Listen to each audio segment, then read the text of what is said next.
मधु की जिंदगी में आई इस अचानक आग ने उसके छोटे से संसार को पूरी तरह से झकझोर दिया था। उसके सामने जो परिस्थितियां थीं, वे उसके लिए किसी आघात से कम नहीं थीं। अपनी सास का जो चेहरा मधु की आंखों में बार बार घूम रहा था, वह कभी उसे प्यार और दुलार देने वाली माँ का था, तो कभी एक बिस्तर पर पड़ी असहाय बूढ़ी औरत का। इन दो रूपों के बीच फंसी मधु का मन भारी हो गया था। उस दिन स्कूल की जिम्मेदारियों और बच्चों की शोर शराबे से थककर जब मधु अपने कमरे में पहुंची, तो उसने तुरंत काम वाली से चाय बनाने को कहा। वह सोफे पर बैठ गई, जहां उसकी सारी थकान जैसे शरीर से बाहर निकलने की कोशिश कर रही थी।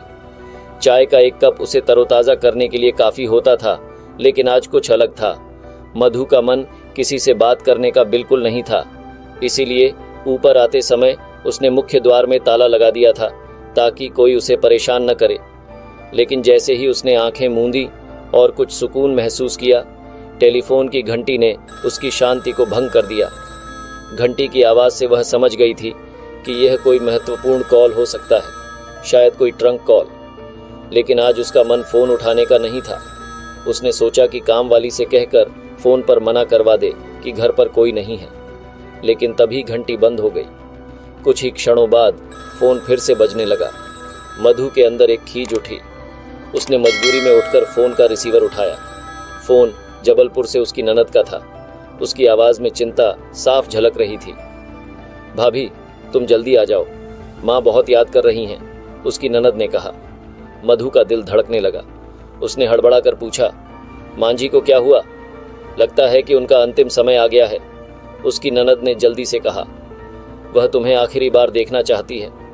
मधु ने किसी तरह खुद को संभालते हुए अच्छा कहा और फ़ोन रख दिया। उसकी आंखें घड़ी की ओर उठीं। शाम के 4 बज रहे थे। जबलपुर के लिए ट्रेन रात को 10 बजे थी। समय कम था और रास्ता लंबा। उसने बिना वक्त गंवाए ट्रैवल एजेंट को फ़ोन किया और 2 बर्थ बुक करने को कहा। मधु की सास पहले भोपाल में उसके साथ ही रहा करती थीं।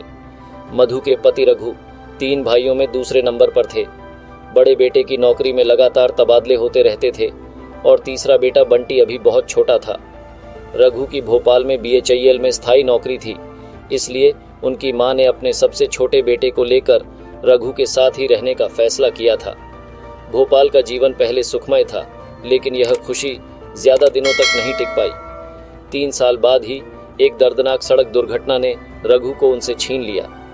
रघु की मृत्यु ने घर के माहौल को बदल दिया। मधु की सास, जो पहले एक हंसमुख और दुलार देने वाली माँ थीं, अब एकदम खामोश और अपने आप में खोई रहने लगीं। उनका दिल टूट चुका था। वह अक्सर अपने कमरे में अकेली बैठी रहतीं और उनकी आंखों में अतीत की यादें और दर्द दिखाई देता था। मधु ने भी अपने आप को व्यस्त कर लिया था। बच्चों की देखभाल, स्कूल की नौकरी और घर के छोटे मोटे कामों में। वह अपनी सास के दर्द को समझती थी, लेकिन खुद भी अपने दुख के बोझ तले दब गई थी। दोनों औरतें एक ही घर में रहते हुए भी अपनी अपनी दुनिया में बंद हो गई थीं। जब रघु का जीवन समाप्त हुआ, तो मधु की सास को अपने जीवन में एक बहुत बड़ी कमी महसूस हुई। वह पहले जैसी नहीं रही। उनका व्यवहार और सोचने का तरीका बदल गया था। रात के 10 बजते ही मधु अपने छोटे बेटे को साथ लेकर ट्रेन में बैठ गई। उसके दिल में तरह तरह के विचार उमड़ रहे थे। ट्रेन की खिड़की से बाहर देखते हुए वह अतीत के उन पलों को याद कर रही थी, जब उसकी सास ने उसे बेटी की तरह प्यार किया था। उसके मन में एक ही बात थी, क्या वह समय रहते अपनी सास से मिल पाएगी? क्या उसकी सास उसे देख पाएंगी? जबलपुर पहुंचकर मधु तुरंत अस्पताल गई, जहां उसकी सास को भर्ती कराया गया था। वह बिस्तर पर लेटी हुई थीं।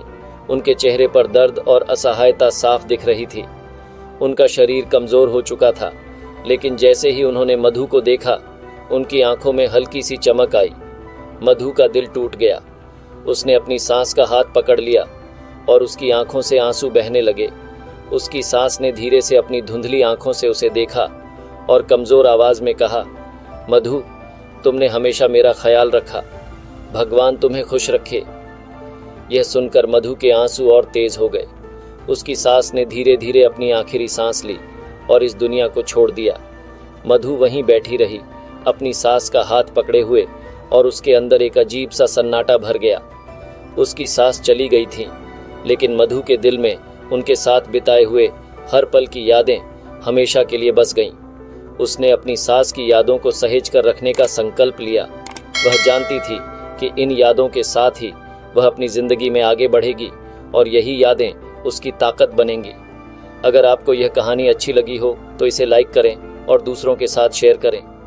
मिलते हैं अगली बार एक नई कहानी के साथ। तब तक के लिए सब्र करो, शुक्र करो और खुश रहो।